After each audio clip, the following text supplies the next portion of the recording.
to India and Ireland, round Africa and back again. We don't really need to know just where we'll go. Maybe Canada, then to Brazil, then through the Alpine foothills. All I really want to know is, can we go? Oh baby, can we go? Round and around the globe. Welcome to Take Me With You, episode 118. I'm Ryan. And I'm Cheryl. We are two well-traveled people who want to go everywhere. But that's not going to happen.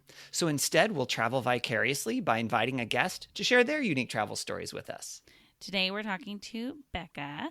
Beka is a newlywed, newly moved maybe to, and new grad as well. Did you just graduate recently? Yeah. Wow, I graduated lots this of summer. new things. Oh my goodness.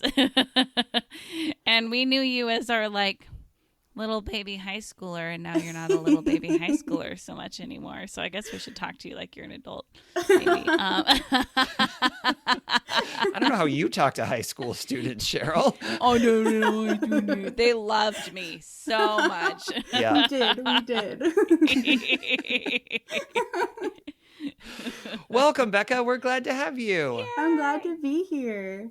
Yay. Oh, so good. I was asking you right before we started recording about your weird quad city where you live, Iowa, Illinois area, and you were telling us about COVID restrictions.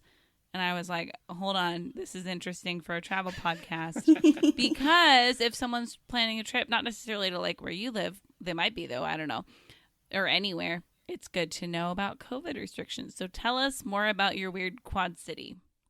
That also sounds fake. The Quad Cities are 4 cities right on the border of Illinois and Iowa, and I'm on the Iowa side. And so because of like with the COVID restrictions, if you go over to Illinois, because of Chicago being in Illinois, they have much stricter restrictions, whereas the Iowa side is mostly farmland. And so we don't really have a lot of restrictions because it's mostly farmers and people that aren't staying very close to each other. And so it's interesting in Iowa, you can go out to eat like with people and there's not a problem with it, but you cross over the river and you're in Illinois and you cannot, like, everything's takeout, everything's stricter. It's just very interesting spot to be. And like you have to be very conscious of, I need to support the people on the Illinois side because they have small businesses too. But it's so much more tempting to just say, let's go out to eat. So it's a very, interesting in between. Wow, that's weird. Yeah, it feels like that's an extra unique time to be living on a state border like that. For sure. Yeah. Which county are you in, if you don't mind sharing on a public podcast? I don't even know what county I'm in. Okay, never mind. I Then. moved over in October, so I'm in Bettendorf, Iowa. New home. Mhm. Wow. Oh, I'm just looking at the Google Maps overlay, just kind of comparing Iowa rates to Illinois rates. But yeah, that would be really interesting. And you were saying before also that the quad cities, the 4 cities, are all kind of, even though they're technically separate cities, like you wouldn't necessarily know that you went from one city to the next if you were like driving through them. So like how long would it take you to get from where you live to get into Illinois? It takes me 5 minutes because we're right off the highway. So Oh, yeah. wow. I just would hop be on the extra highway, weird. go over the river, and then you could be at like a restaurant or a coffee shop or something right there. But you couldn't do the same things that you could do in Iowa. Like, yeah. That's interesting. Yeah. I think I heard some similar things happening in Eastern Washington with like where Spokane and then like into Idaho. Same thing, because restrictions were different in Washington State than Idaho. So Yeah, my crazy. husband, when he lived in Spokane, he actually lived in Idaho, but like might as well have been Spokane, although the taxes were a lot better to live in Idaho, so he was a fan of that. So yeah, it's just like there's places all over the world like that though, right? Where it's like living right on borders. I think for like we're not used to that, but that's it's really interesting. Yeah. Okay, Beka. So I mentioned this briefly before, but I had a realization as I was thinking about you being on the podcast that you and I have a very unique experience that we shared once that really, like, seriously, like a once in a lifetime, and you got the picture of a lifetime. I think even though it's technically not what you came here to share about, I think you need to tell this story because it's crazy. Yeah, so Ryan and I went to Slovenia together to teach English back when I think this was my junior year of high school. I think so. So the first time that I went, and as we're getting off the airplane, we see something on the news about the Queen being in town. I think is where it started. And we're in Germany at that point. Yeah. So right. We had a long layover in Frankfurt, I think. Yep. Yeah. So we get off the plane, and I think you pointed out that the Queen was in town because you saw it on the news as we got off. And I was like, oh, cool. And then as we're walking through Frankfurt, all like completely tired, don't even know what time zone we're in, just kind of zombieing through the city, we all of a sudden see helicopters hovering and like a line of cars. And so we start running. Like we just dropped the rest of the group and started running. It was like me, you, and like 2 other people, I think. And so we're running towards this helicopter that's hovering over the city. And we get to the end, like we get to the edge of the road. And as we hit the edge of the road, the Queen is driving by in her car, waving out at everybody. And I snapped the picture because I was like, had my phone out ready. I was like, this is for sure the Queen. Like, no doubt about it. This is the Queen. We're going to see her. This is going to be awesome. And like, I have the cutest little picture of her just sitting in her car, waving at everybody. It was... Oh my goodness. Yeah. Oh, yeah, it's I love definitely that. a memorable moment for sure. You need to use that in 2 Truths and a Lie because it's a very good one. You're like, I have a picture that I took of the Queen. Yeah. And, okay. Did you mention it was the Queen of England? Oh, I don't think I said that. Yes. Yeah. So this is is the Queen of England, right? But in Germany. So that was the other thing that was ridiculous is like we were in Germany on our way to Slovenia and saw the Queen of England. So good. I love that. Also, I like that you guys saw helicopters and thought to run towards whatever was going on where the helicopters were. So the helicopters had been going around for a while. And like we had seen them and then not seen them and then heard them. And I think weren't there sirens too? I don't even remember. I just remember running. And yes, and it was one of those, and I think at the time, because I was one of the volunteer leaders, but I wasn't like officially in charge. And so I think so that Ryan's like, it's all good. I'll run away from the group. No. So I think that there was a group, and Beka, I think you were one of the big advocators for it to say, we got to go see, it might be the Queen. And then I think it took some like convincing for the leader. And I don't remember if I was like, yes, we should do that or no, we shouldn't. I kind of have a feeling I was like, yes, we should. Cause like, what else are we doing? We're standing around trying to stay awake and not fall asleep. It's like, this gives us something to do. Even if it's not the Queen, it's something to do. And so I think we had heard the sirens again and seen those. And finally the leader had said, oh yeah, that's totally fine. And I think it was like, as long as you go with them. And so I was like, oh yeah, I'm there, go. And off we went. And literally, I think, Beka, you were in the front of all of us, I think. I was there were sprinting. several of us, we were all like stretched out. And I remember seeing the the motorcade come through, and then I was too far away to get a good picture, but I did see the queen. And then Beka, you're like, I got a picture. And it's like a good, not blurry. You can see her face. She's got her blue hat on. Like, oh my gosh, I love it's that. amazing. So was the precious. rest of the group like, were they jealous? Did they feel stupid for not going? How were they feeling? Oh, I don't remember. Do you remember? I don't remember. I just remember coming back and being like, guys! Well, I have a surprise for you two today. I have one of them on the phone, and we're going to hear their point of view of the story now. So.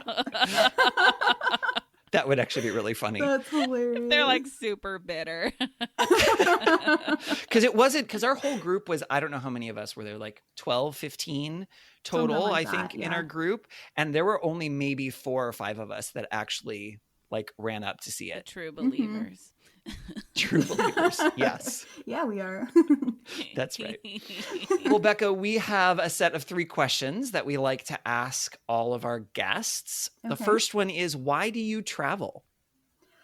I think the biggest reason that I travel is culture. I love, love, love going and just seeing how other people do life and diving into that, and just like their way of life is just as legitimate as the way I do it, you know? And just to see how other people do that is really, really cool for me. And so I think that's the main reason that I like to travel. So good. I'm curious then, what's your response to that? How has that influenced you, or like changed your way of thinking or the way you live your life? Yeah, I think it just gives me a very different perspective of the way that I do something isn't always going to be the right way. And a matter of fact, like other people can do it more efficiently or more just emotionally well, you know, compared to some of the ways that I would approach something. It's just interesting to see how a different culture approaches it, and to take that back with me from the places that I've gone, I think has been really cool and growing. And it's definitely made me a lot more flexible, I think, as well. That's good. Can you think of an example of one element of another culture that you have kind of incorporated into whether your regular life or a particular part of your life? There was one thing that I almost incorporated the other day, actually, that popped into my head. And somebody had left something like a dish from a party. And in Tunisia, if you give somebody something or you bring something to a party, when they return that gift, they fill it with something else. And so they fill it with different goodies or fruit or whatever that is when they return it. And so I was super close to doing that the other day. Somebody had left something at a New Year's party at my apartment, but it was still full of the stuff that they left in it. So I didn't want to like pour it out and put something else in it. But that thought did go through my mind of like, that was such a cool concept of like, you give somebody a gift, or you give somebody a meal or something, and they return your item with something just as fun or delicious. And I just thought that was a really cool concept to bring like into life and start doing. That's so fun. And because it's not a part of our culture, what a fun surprise too. Like I just gave my sister a half a pie recently that I had made, and now she has my empty pie dish. So if she returned it to me and it had like a new pie in it, Katie, this could be really cool. and Katie is one of our regular listeners, so the chances that she will hear this are relatively high. Although I think, Cheryl, since you gave her half a pie, she really only needs to return half a pie for you. There we go. Yeah. I would take a half a pie, though. That'd be great. Yeah. I love it. That's a cool example. That's a really cool example. I like that. What type of traveler are you, Beka? I am a semi-planned, so I like an outline, But I've also done so much missions work that like most of that's been planned out for me for most of the time. And so I've gotten used to other people planning my trips for me or telling me you're going here or you're going there or like this is what we're doing today, or like if they ask, I'm like, I don't care. Whatever the team wants to do, you know? Like I'm very much go by what other people want to do. So I think on the vacations that I've taken apart from that, I really just leaned on other people for like if they had a specific place that they were dying to go, I'm like, sure. Like I am here for the ride. That's cool. So like have there been times where there were things that you really wanted to do and like wanted to speak up and try and influence it? Or for the most part, you're like, I don't really care what we're doing or what we're seeing as long as we're having a great time? Yeah, I think that's pretty much it. I'm really just there to have fun. And I'm not the type of person that's like this specific movie has this scene in it and I need to go to that specific spot. But like if somebody else is there for it, I'm like, okay, let's go. Like I will get behind that. It's going to be a party. It's going to be so fun. But like I think I'd rather get behind other people's like desires and just like full send. Like, let's go. This is going to be great. Kind of a thing. Nice. So is your husband a planner with travel? Yes. Okay. So that works out well then. He wants to plan and then you're like, cool, where are we going today? Is that kind of how it goes? I love it. Yeah. It's been great. It's definitely been, sometimes he wants me to speak up and I'm like, I don't know, babe. Like, we can Google it. I don't know. I think I've learned that's an important piece of communication. I was going to say in marriage, not just in marriage, in any moment of communicating with another human, is when there's like the I don't care that's like, but I do actually kind of care because there are some restaurants that you're going to list that I don't want to go to. And then there's the I don't care where it's like, I actually don't care and I'm actually cool with anything you choose. And those are very different types of I don't care. So I think in friendships and relationships, those are important things to learn about whoever you're traveling with, especially with travel. Yeah. Is like, what kind of I don't care are you telling me? And then there's I don't care, like, not only do I not care, but I actually need you to pick it because I do not have the energy to make this decision right now. Yes. That is so often me. But I also, my husband had to learn that whenever I actually say I don't care, I don't. Like, he did not grow up that way. And so learning how to be okay with my I don't care being actually like, honest. I don't have a preference. He did not understand that for a really long time in our relationship. So he's like trying to dig at like, but where do you really want to go to dinner? And you're like, no, I'm honestly good. Yeah, that's such a pet peeve of mine is like, when people do care, but they don't want to inconvenience someone or I don't know. It's like, but man, with travel, yeah, you got to be able to communicate those things. So yeah, for sure. Yeah. All right. What is your number one travel tip? So this is kind of a random one, but my number one travel tip is roll your clothes. You'll fit more in your suitcase. I love it. So tell us more about rolling and why that's your number one tip. I could not think of a tip, so that's why it's my number one tip. I was like, what do I do every time I travel? And I was like, I roll my clothes because you can fit so much more into your suitcase. Like, I don't remember when I learned it, but I remember the first trip I took so much more stuff. Or, like, since I've learned that, I've been able to bring back more stuff. Rather than, like, leaving a ton of room in your suitcase, I've folded it normally as I've gone and rolled it whenever I came back. There you and go. Like freed up space in my suitcase for like souvenirs that I got or gifts or things like that. So yeah. That's actually a really clever idea to Yeah. keep yourself from packing too much Mm-hmm. and still having room when you come back. Oh, that's very clever. I never thought about that. I like that. That's good. Now, are you also like rolling and then like shoving them into the shoes and like every which way? Yep. Or are you like shirts go here, pants go here? What's the style there?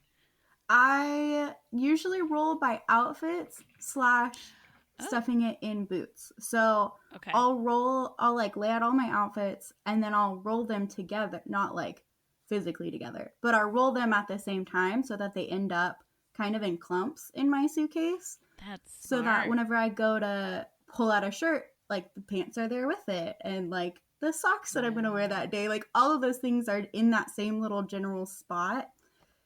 So yeah, that's my method of packing. I like that. I have not done it by outfit before. That's a smart idea. I like that. This Yeah, is why it we is. share travel tips. Exactly. We all have Ryan more and to I. learn. All right. So, Beka, what is the travel story you're going to share with us today? Yeah, so I'm going to share about my time in Tunisia. So, if you don't know where that is, it's at the very tip of Africa, the very top tip, the northern tip. The very top tip. The tippy top. Like in the center? Yes. Center right. I'm pretty sure. Like off centered a little Okay. bit. But It looks like Algeria is like center if you're looking at the top of Western Africa, and then Morocco and Tunisia are on the east and west of that. It's very close to I Italy, see. though. mhm. I didn't realize just how close. Oh. Yeah. So why don't you Nice. give us a like big picture overview, like where did you go, how long were you there, why were you there? And then you can kind of zoom in and tell us some key cool experiences that you had while you were there.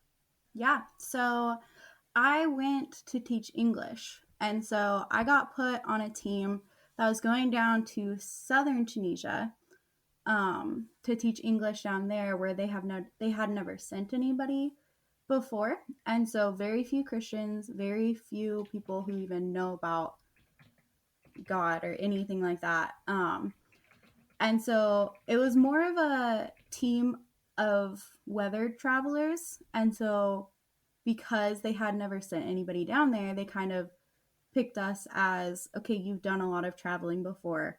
You're going to go down south as a group. And so I think my team had 6 people on it. So small team, traveled down. So we were in a town called Tozer, and it's right, like, technically in the Sahara. And so we were the desert team. And we loved it. It was really cool. So we taught English down there for 1 week. Yeah. So went down to Tozer and taught English there for 1 week, and then took those kids up north for another week. And so when we traveled up north with them, we went to Monastir, which is just a coastal city up on the northern coast. And so some of the students had never even seen the ocean before. These were all high schoolers. Oh, wow. And so some of them had traveled up there and been like, they've taken vacation up there, but there were some of the students that had never traveled up to the ocean. So that was a really cool experience to like experience that first ocean experience with people. And like the saltiness of the water was never something that they knew, or just like random things like that. So that was a really cool. We went swimming every single day up there. Oh, fun. And we stayed. That was definitely, you would think the desert would be the rougher part, like living wise, but living wise, the place that we lived up in Monastir was harder. It was not clean. The showers didn't work very well, so we just didn't shower. We used the ocean as our shower. It was just a, like, the food was very different. And it was like a cafeteria setting. And so it was like, you don't choose, but it also, like, my entire team had stomach issues already.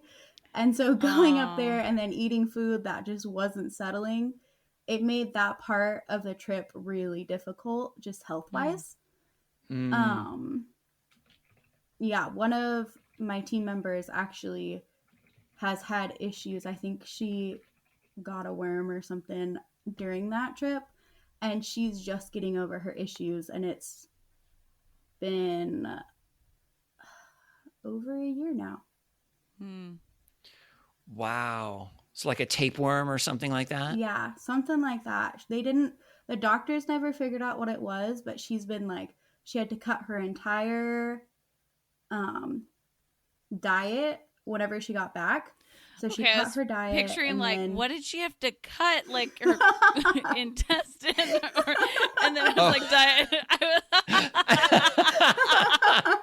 Like on the edge of my seat right there. Words were not coming to me. No, you're doing fine. I think Cheryl was just trying to finish the sentence in her head. And I was like, we've all done that before. What? What is she cutting? So yeah, she's just starting. Like, I remember the day she got to drink coffee again, and she like sent me a picture of it, all stoked, because she was like, wow. I finally have coffee back in my diet. And I was like, Oh, wow. that is so sad and so hard. So yeah, I think one of the best travel tips we got on that trip was buy the worm medicine before you leave. So like, if that country like has worm medicine at a pharmacy you can grab, get it before you go home. Because they're gonna have it there. Yeah, because whatever is in the food or whatever's happening is like much more common locally than in the States, where doctors don't know what this girl has in her body. Yeah, exactly. That is interesting. A good tip. Interesting. So what did you go with an organization? Like, what was this group through or with? Yeah, so it was an English teaching group. I'm going to leave it at that because of just safety reasons that they have. Okay. But yeah, they teach English in multiple countries, and some of them being closed countries, which was Tunisia was a closed country technically. And so yeah, we taught English with that organization, and we actually went through training before we got there in Turkey. And so in that training, we just had all of those safety things that you need to learn whenever you're going into a country that like is not receptive to God. So things like when we prayed, we had to like look at each other. If you were in public, you had to look like you were having a conversation. Or like when you were texting somebody out of country, like you couldn't say any of those trigger words like God or pray or like any of those sort of trigger words. Were very just, you do not say those things kind of a thing.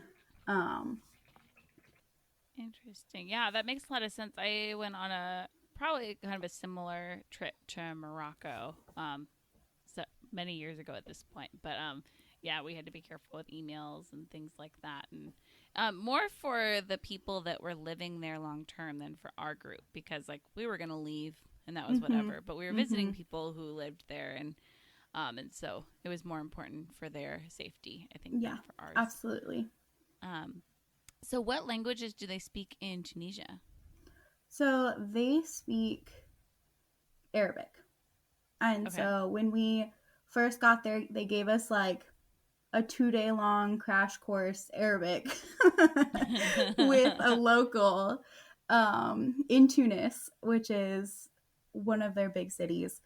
And so, yeah, they took us there for like It may have been a day, actually. Like, I think we were there for a couple days, but the actual English course was, or the Arabic course was like a 1 day stint. Like, we sat down with a Tunisian. They took you through this whole like crash course Arabic. They gave you a little handbook thing to like look through if you needed those like emergency words or whatever.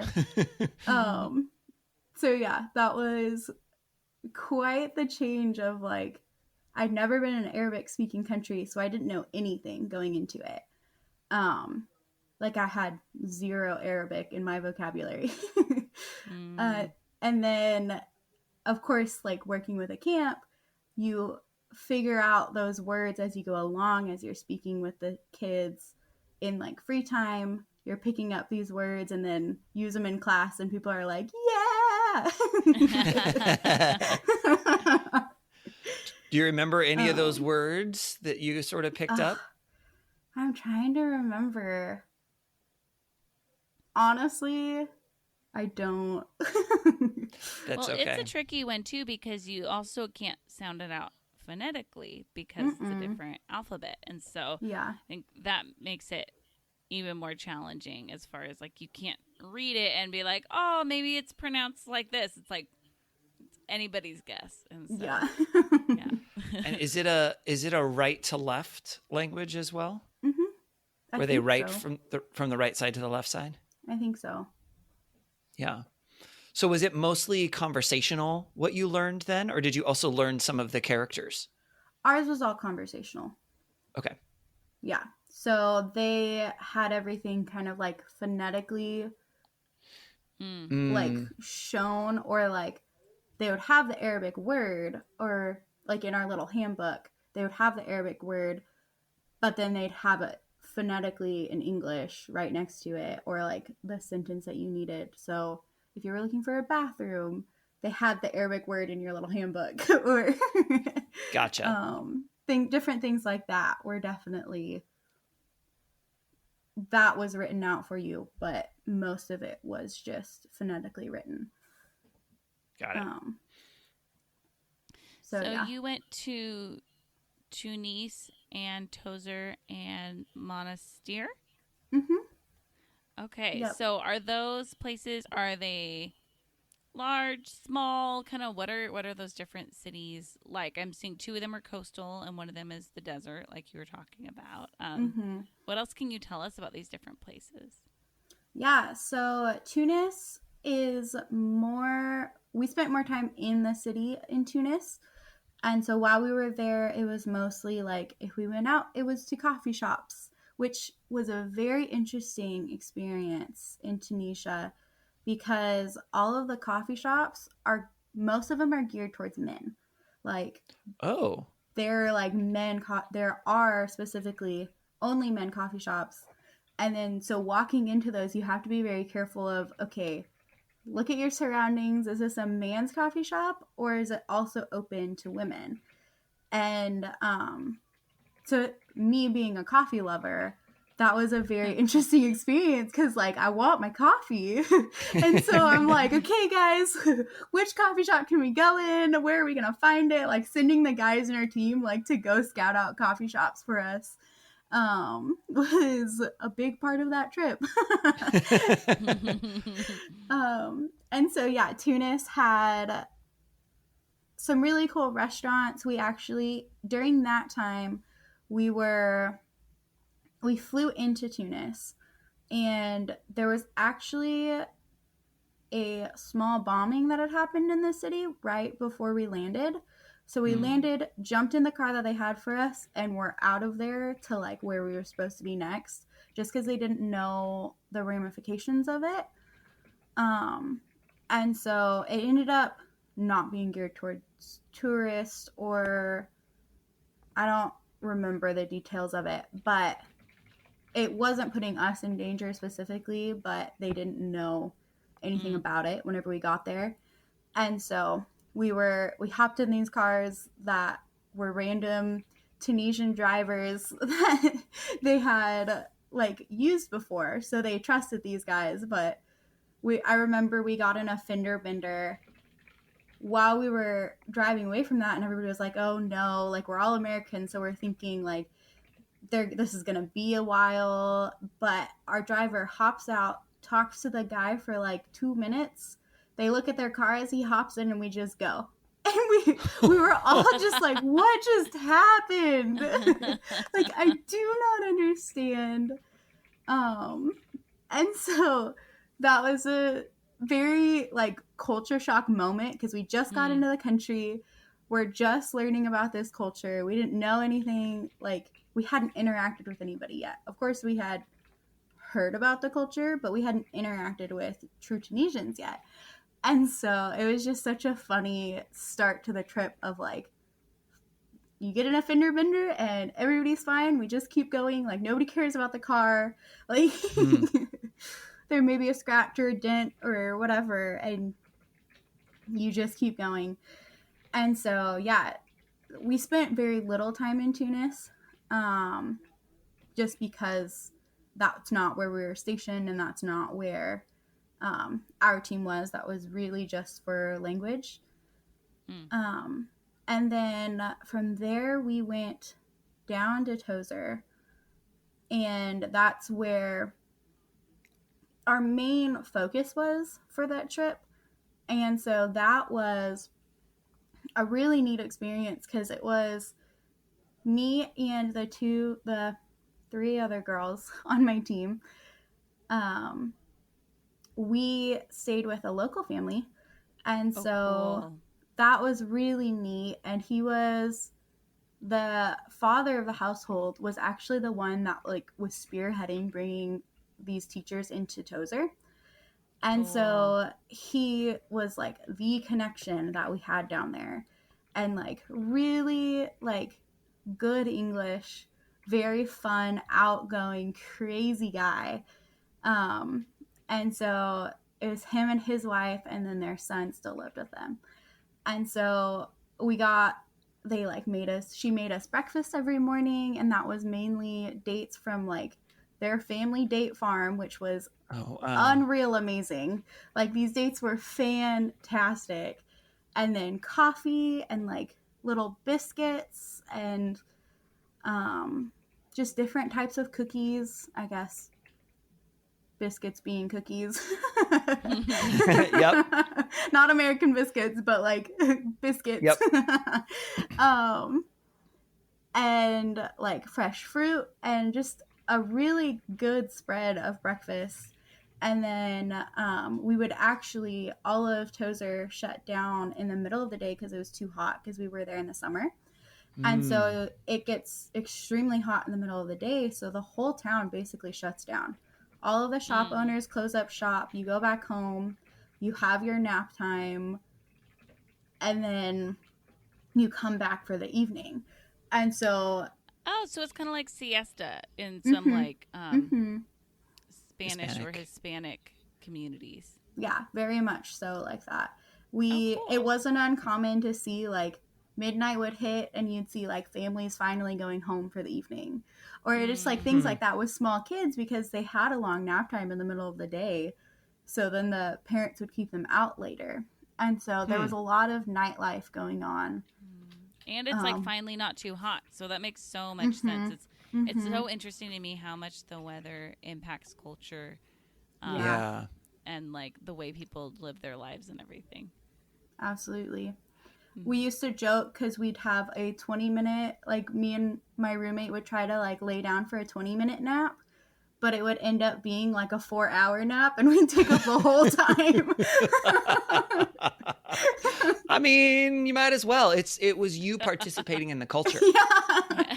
We were supposed to be like lesson planning for the next day for class and stuff, and we're like, nah.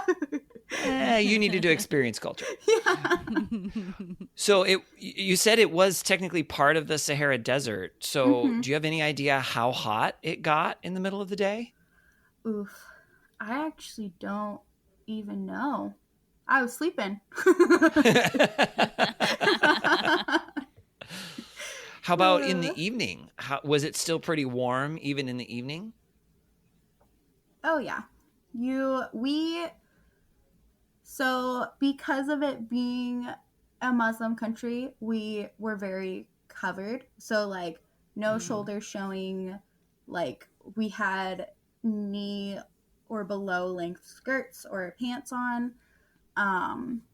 And so it was very much like you never really changed out of the clothes that you had with you. Like, but it never got cold enough to throw on like a sweater or anything either. Okay. Okay. At least while we were out, it was never really cold. We did, so we had little like vacation times on the weekends every now. Like, I think we had 2 weekends there, and both weekends we got to do something on Sunday because the company that we were with said their teachers do not teach on Sunday, and that was their thing, was we will not have our teachers teaching on Sunday. And then one day we also got like, I think both times they gave us the Saturday with the Sunday off. The people there in Tunisia did. And so with that, we did little like vacation things with our team. And so one night we got to stay in the Sahara Desert. And so we rode camels out, and then they had like tents and things set out for us. And so like low bearing tents, like very short tents. So my like smaller team actually went out and slept under the stars because we were like, it's not going to be much different. And if we have the opportunity to sleep in the middle of the desert underneath the stars, we're going to do it. Yes. So that cool. was really, really fun. And they, like the guys that took us out on the camels, they made us dinner out there. And so it was like a stew that they made with couscous. That's a very common dish in Tunisia. Is couscous and this like stewed, usually lamb. I don't know if that's what it was when we were on that specific part of the trip, but that was very common. And so they made that, and they made this desert bread that was like What? crazy What cool. Desert bread. I don't even know that's what they were calling it. But it was like these old guys that were absolutely hilarious, barely knew any English. And like they were so much fun because it was just a lot of communication of like gestures. It was a lot of gesture communication happening there. And so it was just really fun because like you get to a point in like conversation and you're both just laughing at each other because you can't get any further in the conversation. And somebody had brought a Frisbee, and so they had gotten a bunch of the older guys that had taken us out into the desert to play Frisbee with them. And I think it was the first time that most of them had ever even seen a Frisbee. So that was a neat experience as well, of like teaching somebody across a language barrier how to throw a disc, and that it's like, this is a thing that we do, you know? Like, Yeah. That's cool. So yeah, that was definitely one of the biggest highlights of our trip, was that just time. Another group that was in country with our same organization came down and did that trip with us. So we merged the 2 teams and went on camelback into the desert. Wow. That's so How cool. is that was really how is fun. riding a camel? It was so fun. Really? I love camels. Like, they're the cutest, ugly animals ever. I can see the cute ugly. Yeah. The cutest ugly animals ever. We all named our animals, we all named our camels, and it was funny because they walked them in a line, and so the camel behind you's head was like right next to you most of the time, and so I just pet the camel behind me most of the time. That's so sweet. They were very I like fun. that. That's so fun. Oh man, what other kind of outings or like what were you calling it? Vacation things? What Little were you calling vacation it? times. Yeah. What else did you do? So we went up to Monastir a day before the students got there. So we traveled up to Monastir, just our team. I think we took buses or something. And they put us in a hotel that was like geared toward tourism, but was definitely one of the cheaper ones. And so it was kind of an in-between hotel. So just like different things, like the air conditioning wouldn't work. And so we're like, okay, well, we're used to this. So just power through that. But yeah, that was another little vacation that we did. And that one was strategically placed towards the end of our time there, because I think it was the most like closer to American culture that you could get. It was, you're in like a hotel that's like a little mini resort basically, and like there's all these things on, like there's all these people on the beach trying to sell you stuff, and we ended up doing one of those. We did a couple water sports. And so one of them being like the big banana that you ride. We got our whole team on a banana behind a boat. And then the other thing we did was parasailing, which I had never done. And that was really fun. Cool. Yeah, How that was was it? really cool. It was so much fun. It was only like $20. Wow. So very cheap parasailing. And while we were up there, it didn't feel like we were like super hooked in. Oh boy. So it was definitely a little bit nerve-wracking. But it ended up working out and we all made it back. So You didn't fly away. nope. That was good. That's good. And then so that was one little mini vacation that we took. And then I feel like we had another one kind of grouped in with the camel weekend. It was with that same team that we met up with. And we went on a catamaran out in the ocean. And they just like took us around. We got to swim out in the middle of it. And then like went back and had like a fancy dinner with everybody. And so it was this huge long table of just like a bunch of people, probably between, I think some of the girls on the other team were a little bit younger, so 18, 19 to like, I think the oldest guy on my team was maybe 27. And so like there was that whole range of people just at this big long table having so much fun. So that was a cool experience. And so yeah, those were our little like vacation times within the vacation that we had. Nice. So fun. Yeah. Sorry, And then my cat is growling at my dog right now. you're fine. What? Gracie. Sorry. Oh, they're a handful tonight. Okay, Becca, so, I mean, you mentioned food, so it would be rude if I didn't ask. But we got to talk about food.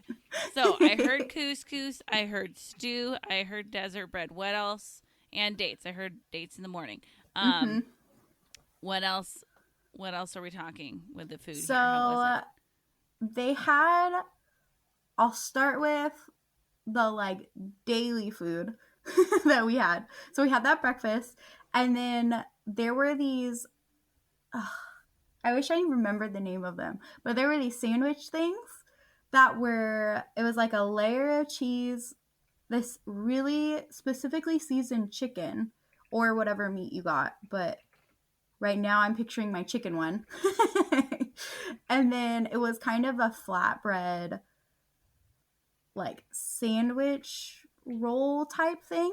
And then it had lettuce and tomatoes and onions on it. And those were super common. You could get them pretty much everywhere. That was really good. And at every sit-down meal, you got a bowl of bread and then oil, mayonnaise, and harissa. So harissa is this very spicy red sauce. And so you put that on the bread. That was really good. It also really messed up a bunch of our stomachs, but it was really good. And then for snacks, there were these little, like, hole-in-the-wall, not gas stations, but I feel like that's the closest thing I can come to. They're called hanoots, or a hanoot.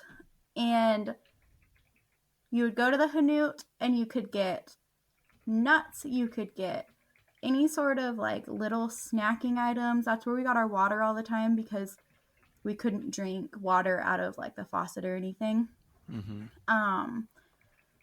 And so we would go in the mornings or in the afternoons, get our water for the day, get our snack for nap time. And So, I mean, was it kind of like a 7-Eleven sort of thing? Like a convenience store yeah. like that? Yeah, like a little tiny convenience store, but most of them you couldn't go into it. It was literally just like the little tiny storefront that was just like a little window, and you could walk up and they had, like, the front of them usually had, like, a glass container so you could see in and get, like, drinks out of those, or sometimes that's where all of the, like, different types of nuts you could get were, or there were these really good, I don't know if they were, like, caramelized or, like, if they had, like, hardened honey on them or something, but there was this one version of nuts that you could get either, like, cashews on the inside or just, like, different sorts of nuts were covered by this, like, caramelized deliciousness on the outside of them, and that was my go-to snack there because it was just, like, so good, because it gave you that sweet and salty, but it was totally different than, like, the American sweet and salty, you know? Yeah. So, yeah, So those fun. are really cool. And then, of course, that traditional couscous and stew type of a thing. And then some people braved the fish while we were up on the coast because it was, like, the whole head kind of a fish, which actually was really good, but it's really hard to eat food that's, like, staring back at you for me. So I got it one time, but I was like, you go to a coast. Fresh seafood. That's exciting. Oh, yeah, it was very good. But yeah, and then, of course, Tozer is actually known for their dates. And so down in Tozer, which is where we were most of it, that was, like, fresh dates everywhere. Those were amazing. Like, I'm not a date person, but whenever I had them there, I was like, holy cow. Like, they're just like candy. They're amazing. Cheryl, that supports your idea about food. Yes, I have a theory that any food that you say you don't like, I don't think you can fully say you don't like it until you've tried the best version of it. Yeah. Or even when it comes to fruits and vegetables, I feel like go to the source. Yeah. And for like sure. if you have it like in the country where it's from, and like eating it the way that people who enjoy it eat it, or whether it's cooked or like freshly picked or whatever it is. And if you don't like that, then I think you actually don't like the food. And if you do like it, then it's like, oh, maybe you just don't like the kind that gets like shipped overseas or whatever and dried and whatever else is done to food, or just not prepared well, maybe. So I want to know about these dates, though. Were they eating them like accompanying other things, or did they just eat them on their own? They usually just ate them on their own. Okay. When I got back, I really wanted to find good dates, but I couldn't. And so one thing I did end up finding was you put some chocolate in the middle of it and drizzle, or not chocolate, peanut butter down the middle of it, and then drizzle it with chocolate. And it makes a normal date in America taste very, very good. I mean, you put peanut butter and chocolate on a lot of things and it makes it taste really, really good. So I support that. Okay, here's what I like to do with a date, though, is I take out the seed in the middle, you stuff it with goat cheese, wrap it in bacon, and you bake it for 20 minutes, and then you drizzle a little balsamic vinegar on top. That sounds amazing. It's lovely. It's a fun appetizer to bring because it feels very fancy, but it's Mhm. not hard. Yeah. I love it. So would you say that is it the flavor that was different, the texture, everything? Was it like sweeter or less sweet, or like what was different in the way that they tasted while you were there compared to what we get here that now I feel left out on? I think they're definitely sweeter. And because we were there in the middle of summer, we weren't getting the freshest of the fresh because those we weren't there in date season. And so we were getting their like had been frozen to thawed out kind of ones, but like only frozen for like a month or so. So that's what we were getting. And I think it's just sweeter and like there's a freshness to it. I think that we don't get here in our dates. Yeah. Like a little bit more juice. But like not by much. We get dried ones here, right? Yeah. Like we get like raisins, but they're dates. Yeah. Raisin dates? Yeah. Like a big raisin. The ones that they had there, like, it surprised me because I did expect them to be a little bit juicier because they were more fresh, but they weren't, like, extremely juicy. They were more that, like, in between super dry and dried. Gotcha. Like, I don't know. Or fresh and super dry. Well, I guess we need to go to Tunisia now. Yeah, you do. Go eat some fresh dates. Yeah. Most of the locals have a date tree in their yard. From what I picked up there was most of the places that we went when we stayed, like went to somebody's house or stayed in somebody's house, most of them will have a date tree in their backyard. But most of them don't eat those dates. They eat the ones from their date farms. So that was an interesting little nugget. Fun. Okay, so I'm going to cycle back here to something you mentioned early on before we first started talking about food. And it's a drink. And you talked about coffee in the coffee shops, right? And how that was a different experience. But I also know that coffee can differ quite a bit from culture to culture. So how similar was the coffee in Tunisia? And if there were differences, what were they? I think the two main coffees that I had was just like a standard drip, quote unquote, that they would have. And I think that was just kind of even different across the board there of like restaurant to restaurant, which kind of coffee they're going to have, whether it's a lighter roast or a darker roast, what flavors are coming through there. But for the most part, I think it was a medium to dark roast is what we like got from the family that we stayed at. That's what you would normally get at a coffee shop. But then they also had most of their coffee shops did Turkish coffee. They would sell Turkish coffee, which is my favorite. Like it? So okay, good. so why don't you just so Becca likes it. Cheryl's making a disgusted face. So why don't you describe, in case someone doesn't know, what's the difference between the coffee that we would typically have here in the United States and Turkish coffee? I think it's the way that it's brewed, right? Because I think it's a very thin grind. It has a lot of the coffee grounds in it.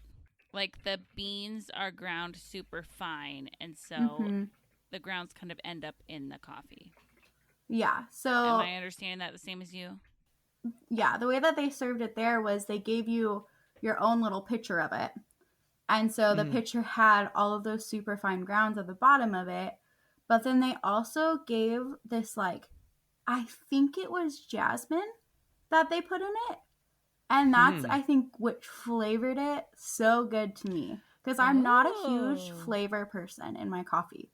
Like, I usually just get my milk, and that's pretty much how I go.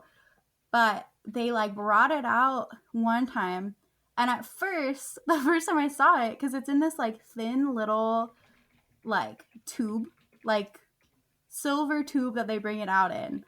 And they ask you in Arabic if you want this in your coffee. And like at first, the first time they brought it out to me, I thought it was like a hookah thing or something. I was like, no. Like, I don't want that. Like, and then after the next time we were at a coffee shop, somebody figured it out. I don't know if they just didn't realize that I wasn't understanding what it was, or if like they somehow figured it out by looking at the menu or something. But we figured out that it was jasmine. And so the next time I was like, yes, I want that. Now that I know what it is, I want it. And it was so good. And I think that's what made me love the Turkish coffee.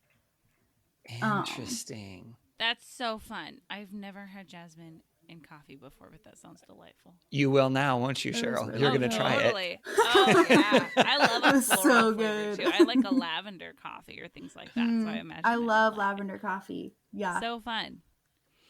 Okay, well, I think we need to talk about, you mentioned, again, with these coffee shops, you know, being a woman and everything, and I've experienced that, you know, like I said, I've been into an Arabic country one time, going to Morocco, and so I want to hear about your experience being a woman in an Arabic country.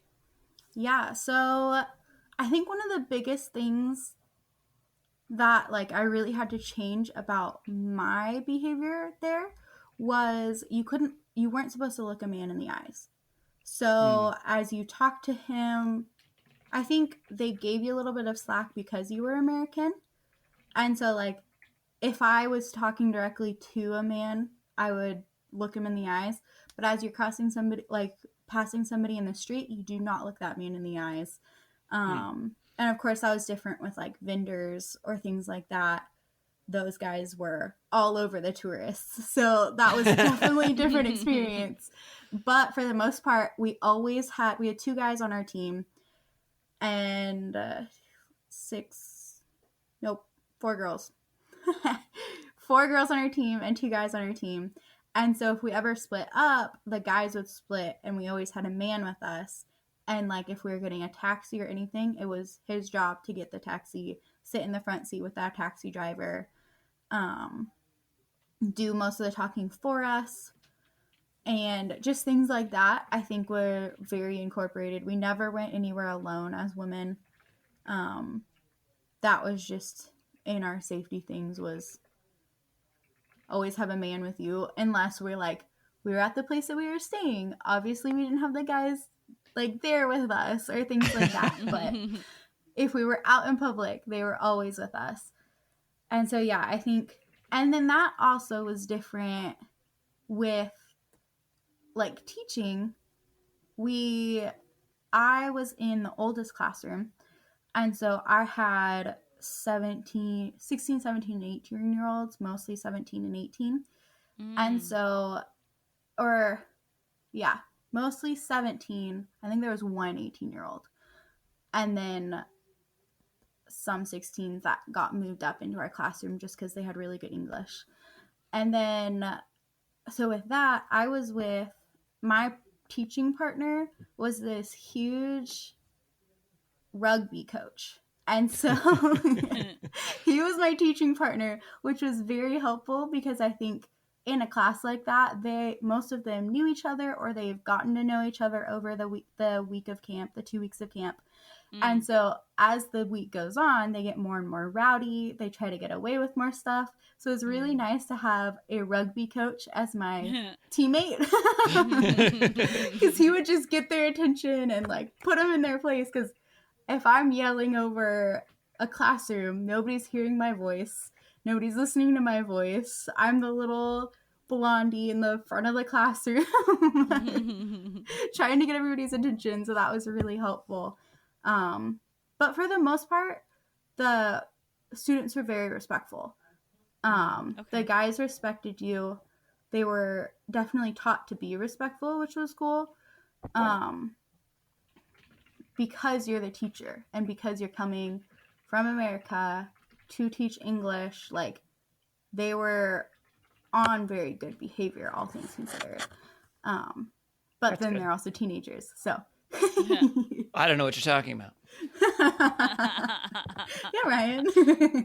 Teenagers are really perfect. quiet these days, though, so It's funny. Just today, actually, and we're recording this on Monday, January 4th, so it's the first day that we're back at school after being off for 2 weeks, and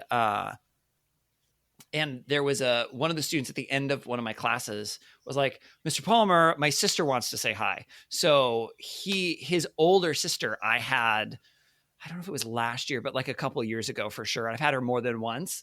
And so he turns the camera on and she says hi. And then I see him and I'm like, so I think this is the first time I've actually seen you ever. And he's like, yep. So like I recognized his sister because of course I had her in class, but yeah, I've only ever seen his profile picture, but never actually seen him live until today.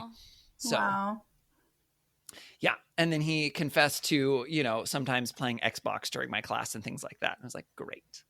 But he brought it up and I was like, I know y'all are doing it. So yeah, what can I do? Tough. So yes, teenagers are always perfect. They're never distracted. Exactly. Yeah, there we go. Yep. So I think there's an outing that we haven't heard about yet that I know because Ryan said Becca's coming on the podcast and I'm excited because... Well, Ryan, do you want to tell him or shall I?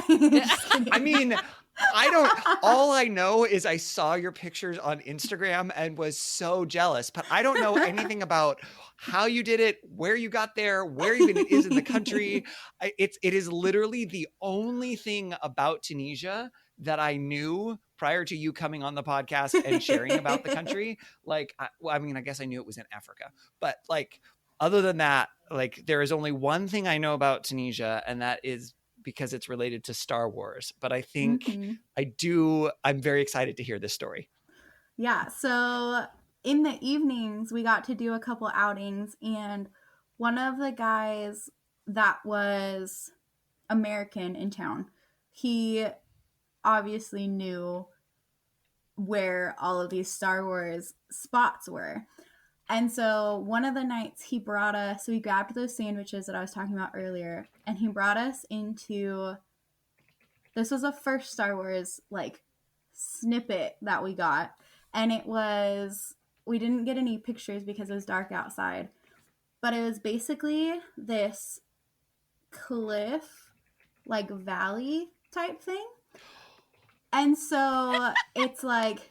Is it the cliff that overlooks where they're like looking at Mos Eisley? I don't know. Because I didn't know enough about Star Wars. Oh, I wish this was a video podcast.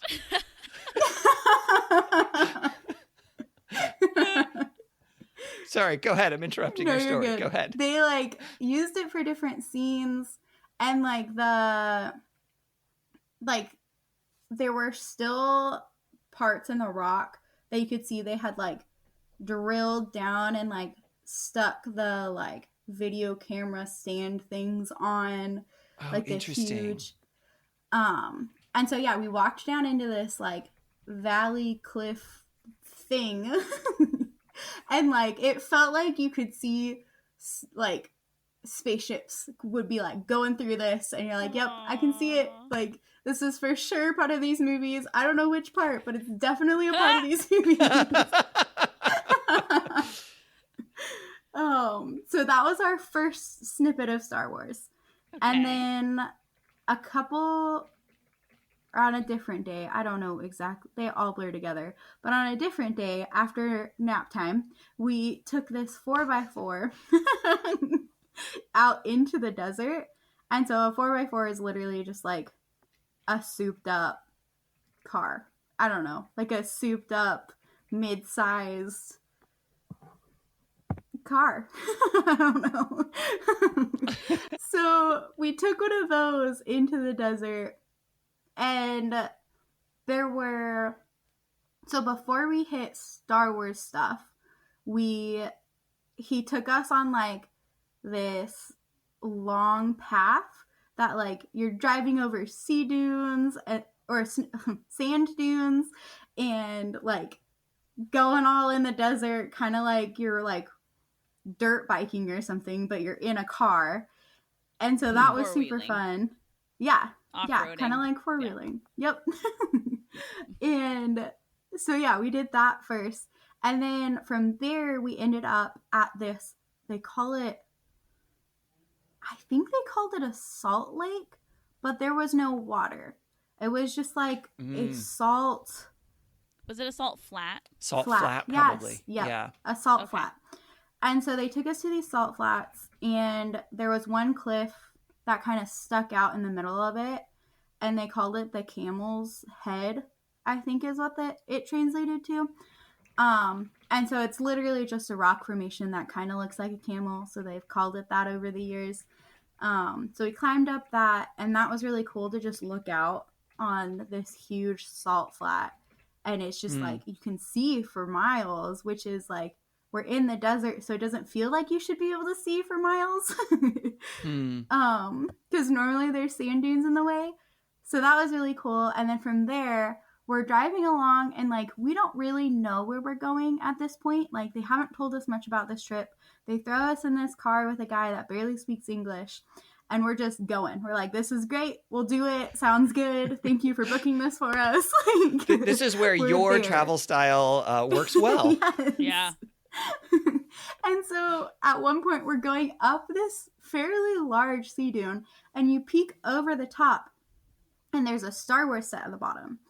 And so it's one of the villages. I don't know if it's because Luke's home that you've seen pictures of that's at a different location. And so this one was just like a bunch of like little homes. I don't know exactly which part of Star Wars it's in, but I mean, it's on Tatooine somewhere. Yeah. Yep. Yeah. And so it like they still have a bunch of set pieces there that they didn't tear down. It's just all there. So like lots of things are cracked, but you can still like walk into the little buildings. And then so is it kind of like a ghost town almost? Like there's not anything there. It's just sitting there. And so if you know where it is and you can just be there. You can. And then there's also people targeting that tourism. So the only people there are people trying to sell you things. There's people trying to get you to ride their camel around this little like desert town that doesn't, like you said, doesn't actually have anything there. It's just this big set piece that they left. So that was super interesting and like a total surprise, because you get to the top of that hill and then you look down and you're like, this is awesome. Like, that's cool. And so we went there, and then that same day after the 4x4 man dropped us off, we reconnected with our local friend, and he brought us to Luke's house. And so that one was like way over at a different little spot, but it's that same like stucco almost, like the same style. Yeah. And so that was really cool, because like it's the only thing there. So it's just like in this like little flat, like there's not really anything behind it. There's things off, like the road and everything is behind where you're standing looking at it. But it's just like this big flat plain, and then you get to the little house and it's just like desert behind it, and like And is it actually dug into the ground? I think so. And then there's you mean like inside? No, it's not. No, I mean like flat. Like it looks like in the movie they're on the ground, and then you like can walk to the edge and look down into the homestead. So I'm Googling it, and there is a hotel that looks like what you're describing, Ryan, called the Hotel Sidi Driss in Tunisia, but this sounds different than the spot that Beka's describing. Because Beka, it wasn't a hotel, right? It was just like middle of nowhere. Mm-hmm. Interesting. Yeah, so it's many just this, things. it's like a little tiny set piece where like if you don't, it's almost like if you didn't know where to look, you would never find it. Yeah. Like that's kind of how that felt. Was like we just like arrived at this little tiny hut in the middle of nowhere. But there's a So little cool. tiny road out to it as well. You weren't just driving across the desert. There was like a path out to it. And then off next to it, I don't really remember the movies, but there was like a little like dug out divot next to it. And so I don't know if that had to do with it or not, but there was like, it was just like a little crater almost kind of off to the side of it. So I don't know if they like dug out a set piece or something or what was next to it. It could be. But it definitely looked like there depending used on to like be something there. Yeah. I mean, I know you have at least one picture from there because I remember seeing at least one. But do you have like multiple pictures? I do somewhere, yeah. Ryan will caption those. I took for you more with the pictures. specific Star Wars. I will movie send them to scene. you.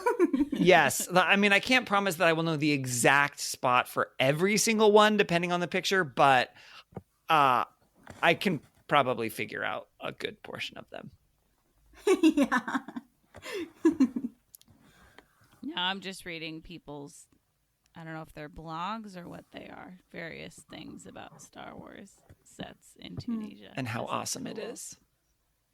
It was very Okay, cool. so that same trip, there was a huge set piece that was being used for like some film somewhere, but it was like this huge castle.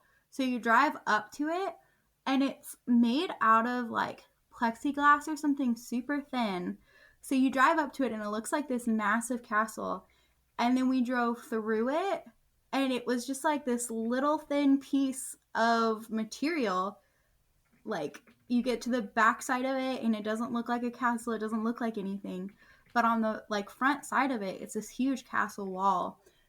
And the guy that we were with was saying like that was being used for filming recently / like is about to be used. What? But we don't know what movie it was from or anything. It was just like this huge castle in the middle of the desert. Like and it was new. It wasn't like an old set piece. It was That's interesting. I very wonder, new. and now I'm curious if Tunisia like has marketed itself as a filming destination, like and attracts films to shoot when, I mean, if you need a desert, you gotta shoot somewhere, right? Yeah, absolutely. I would assume then that at least they're being agreeable with film crews coming in to shoot there. Yeah. Now I'm Googling so many things. Oh, Me too. So cool. Well, before we get too distracted, Beka, thank you so much for sharing with us your story about your time in Tunisia. We have a couple questions for you to wrap this up. So the first one is based on the title of our podcast, Take Me With You. If you could take us with you to just one thing on your trip, what would it be and why? It would be the camelback into the desert, for sure. Cool. And I think it was just a cool experience. Like you never get to ride a camel in your life, and you never like these aren't normal things that we get to do. And then just having that experience with the locals there as well, like all these old guys checking out into the desert with you and treating you to food that they would eat and just things like that. I think that was really fun and just a special time. So I think that's where I would have taken you guys. I know, Ryan, you're a little bit sad that I wouldn't have taken you to Star Wars, but you know what though? I mean, the camels, I mean, sure, that would be cool. I could take that or leave it. But the sleeping out under the stars in the middle of the desert, being able to see like huge numbers of stars, like I'm on board for that. It was cool. And then I just do a side trip over to see all the Star Wars stuff. Of course, it wasn't very far. It was all the same. He would region. hijack a camel and take it to Luke's house. There you go. And awesome. Becca, this question, it depends on, I don't know, with COVID times, what you have scheduled. So the question is either, what is your next trip? Or what do you hope that your next trip will be when you are able to travel again? I mean, our next trip is actually to see family and go to a wedding down in Texas. Oh, nice. So that's the next thing me and my husband have planned, and that's just down over to Houston, which is where his family lives. So we get to stay with them for a little bit of an extended weekend, which will be really nice. Cool. And then party at another COVID wedding. Oh my gosh. Yeah, that we could probably do a whole episode just about that because, yeah, you got married in the midst of all the craziness. Mm-hmm. And Becca, do you have any travel questions for us? What is your favorite hole-in-the-wall restaurant that you have ever been to? Ooh, that's a Favorite good formal question. restaurant? Hole in the wall. Hole in the wall. Oh, what's your favorite hole in the wall restaurant? Ryan, what's your favorite formal restaurant? I would like to hear that. I mean, it depends on Follow-up how you define question. formal, I guess. Hole in the wall restaurant. Cheryl, you're probably going to have an answer. Well, actually, you and I are probably going to struggle to answer this question, but for the opposite reason. You are going to struggle to answer because you have so many that come to your mind, you don't know which one to pick. And Yeah. I'm going to struggle because I can't think of any. The problem is Becca's trying to take my wish you were here's, which I want to use for future episodes. Ha! True. You have plenty. You can give up one. Okay, well, I'm going Gosh. to tell you mine. And the problem is I don't know which one I went to, but I'm going to tell you about a very cool place. It's in the neighborhood. It's a neighborhood in Rome called Testaccio. Okay. And long ago, it used to be on the outskirts of Rome. And now as Rome has grown, it's kind of just a part of Rome. But that's important to know because when it was on the outskirts of Rome, it is where Romans would put their used olive oil jars. They would transport their olive oil in jars, but they weren't reusable because the inside of the jar would get the oil on it. And so they would break them and stack them very neatly until they became a mountain that was outside of town. And so then they just had this mountain full of stacked pieces of clay jars. And they realized that the inside of it was the perfect temperature for storing wine. So then they dug out the bottoms of it to make wine cellars. But now those are restaurants. And so you can go eat in a restaurant that is inside of a mountain that's made of jars. That is so cool. It's very cool. It's interesting too because it's like kind of grown grass on it, but you can still see the layers of the jars. And so when you go in a restaurant there, I mean, they are kind of like literal hole in the wall restaurants because they've been like dug out of this jar mountain. And then they have windows looking to the inside so that on the inside you can see like this glass plane for this window and then just like the stacks of jars right there. So I ate in one of them on a food tour I was on in Rome. I don't know which one because we went to a lot of locations and I didn't make the reservation or anything, but it's called Monte Testaccio, which means and it's Broken Pot Mountain if you just look on Google Maps, and you can see where the mountain is and then you can see just like a circle of restaurants around there. So pick one. I'm guessing it's going to be awesome. That's awesome. Yeah. I don't know if I have a favorite hole in the wall restaurant necessarily, but there is I live just outside of downtown Bothell, and there's a bunch of little like restaurants in downtown Bothell, and one of the places that is just kind of in there. It's like not on the main kind of strip, and there's some good restaurants there, but there's just like a small family owned Mexican restaurant called Julio's Restaurant. And it's good. Like they have, I mean, I say good Mexican food. Apparently, if you live in the South near Mexico, or you actually are from Mexico, you actually know what real good Mexican food is. I don't know those things. I just know that I enjoy the food that I eat there, and it is Mexican style food. So, but it's like, it's not part of a chain or anything like that. But a friend of mine and I have been there a couple of times to get some their food there, and it's good. I enjoy it. So it's called Julio's. Nice. Awesome. Yeah. I appreciate All right. when the restaurants I like are hole in the walls, as in like not too many people know about them, because it is very fun when you're like, I just can get a table there and it's not too noisy. So I'm old. Yeah, I feel like if you don't want it to be too noisy, Cheryl, I don't know. I don't like people, so I definitely don't want people around when I'm in a restaurant. I want to be able to hear the people talking to me who are sitting at the table with me. So that's why I like not too noisy, because I want to be able to carry on a conversation because of my love for people. So that makes sense. That makes sense. Okay.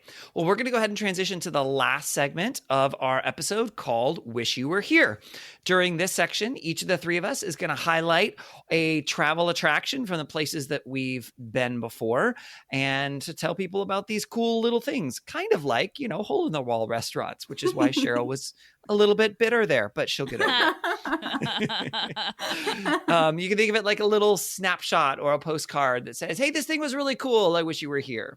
So, Cheryl, what would you like to do for your Wish You Were Here? Okay, first of all, I think I figured out which restaurant I went to in Testaccio, and it's a really long Italian word, so here we go. Flavio al Velavevo Detto. It's all one word? Flavio is one word, and then al, and then Velavevo Detto. There we go. There's my not at all offensive Italian, but I'm seeing the windows to the inside, and it looks familiar. So we're gonna go with that one. I mean, they have pasta there. It looks great. There you go. But for my Wish You Were Here, I would like to share about something in Spain. It's in Barcelona, and I've talked about it on this podcast before, but I have not done it for a Wish You Were Here. So Sneaky. It is called the Poble Espanyol, and it is near the Olympic Stadium in Barcelona. So it's up on one of the nearby like hilly areas. And I would describe it like an architecture museum. So it's and if I were to describe it like an architecture museum, I would say it's a very well done one. It has building fronts from buildings all over Spain from different time periods, but they're all in a row. So it feels like you're in Disneyland, where you're like walking and there's all these little building fronts. And there's over 100 of them. So you're just kind of like walking on these different paths inside of this area. It's outdoor though. But it's like inside this walled area, and you can see like, oh, that one's from Catalonia from the 1800s. And so some of them have been transported there and some of them have been recreated there. But I went there with my sister, who's an architect, so that was also very fun. Oh my gosh, go to Europe with an architect. It's very good. And yeah, so it's so fun because that neighborhood in Barcelona is great if you want to go visit the Olympic Stadium, and there's a castle right around there too. But then also it's so fun just like getting to see all these different styles of buildings, but like all in a row. I think that kind of helps you like see the differences and get to compare them too. And it's just a fun place to walk around as well. So check out the Poble Espanyol. Cool. Awesome. Beka, what would you like to do for your Wish You Were Here? I think I'm gonna go with the Cliffs of Moher. And so that's in Ireland, if you guys have been there, off the west coast. And they're just so big and so crazy cool looking. And it's just like, it's a reminder of how small you are in this world, which I don't mean that as like a bad thing. I just mean that of God has made some vastly beautiful things, and like just standing up on a cliff that just like looking over the ocean, looking over the rocks at the bottom of it, and how high you are in the air. And yeah, we went, that was a place we used to go a lot whenever I lived in Ireland, as like, bring these people that are visiting us here. And so we got to go there quite a bit. And so as you go there more and more, you got to explore more and more. And it was just really cool to walk and just keep walking and looking over the ocean. And yeah, that place means a lot to me, and it's a really cool spot. Nice. That is very cool. I have been there before, but we did not. I've only been there once and didn't get to spend a ton of time. So like, how much of the cliffs and the pathways did you walk along? Yeah, so as you walk up, there's this like main entrance, and to your right, there's that whole like indoor museum type of a thing. Mm-hmm. And so that's kind of like in a hill off to your right. There's not a lot of it showing. That's really neat as well. But then as you walk out, there's a spot to the right that has all these warning signs that say don't cross this way. But everybody crosses that way anyway. I think at this point it's just we're not liable if you do something stupid over there. Yep. And so that part only goes so far, but that's really cool because you can get out to the edge of the cliff and look down, which is terrifying, but also really cool experience. And then if you go left, there's a lot of partially paved, partially like there's some little trails that go off of the main paved one. And that just goes quite a ways down the cliff, or down the cliffside. And that's just neat because you can just keep going for a while, and then eventually you have to come back. So we always like didn't go too far. Right, because you have to make like, yeah. We were always on a time frame as well. And so we're like, okay, we can walk for this amount of time before we turn around and like have to go back to the group, or we're going to lunch or whatever, you know. So cool. I have to go there. It's gotta happen. Yep, you do. Yeah, it's true. Ryan, what's your wish you were here? Well, my wish you were here is not nearly as exotic as either of those two, but it is pretty fun. So on the Olympic Peninsula of Washington State, there is a city town called Sequim. It doesn't look like that's the way you pronounce it based on the way it's spelled. It looks like Sequim. But just outside of Sequim is the Olympic Game Farm. And it's a really cool experience. It's on, again, the Olympic Peninsula. And they have it's I don't know if farm is really the best word for it, but they keep a whole bunch of animals, most of which are kind of local to the Pacific Northwest, but not all of them are.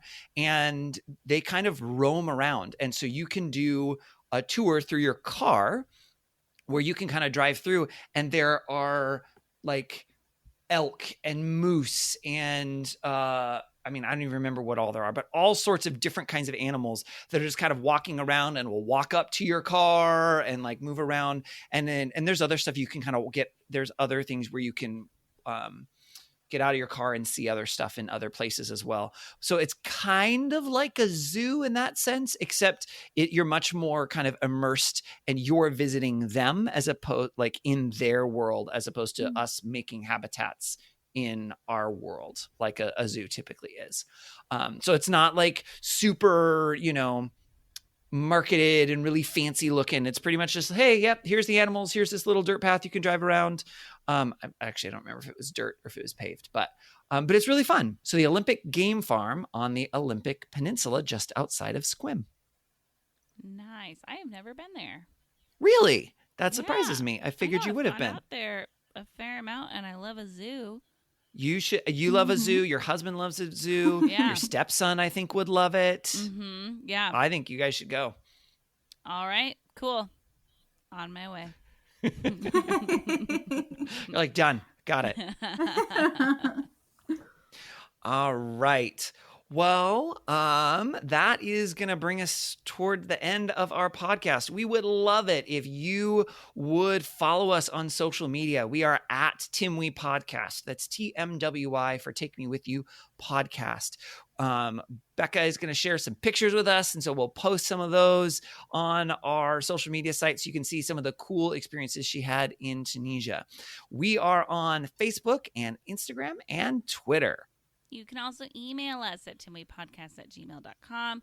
Send us suggestions of guests we should have on or topics we should cover, and tell us about the time when you got to visit one of the filming locations for Star Wars, but you don't know what movie it's from. Send us the photo, and Ryan will identify it for you.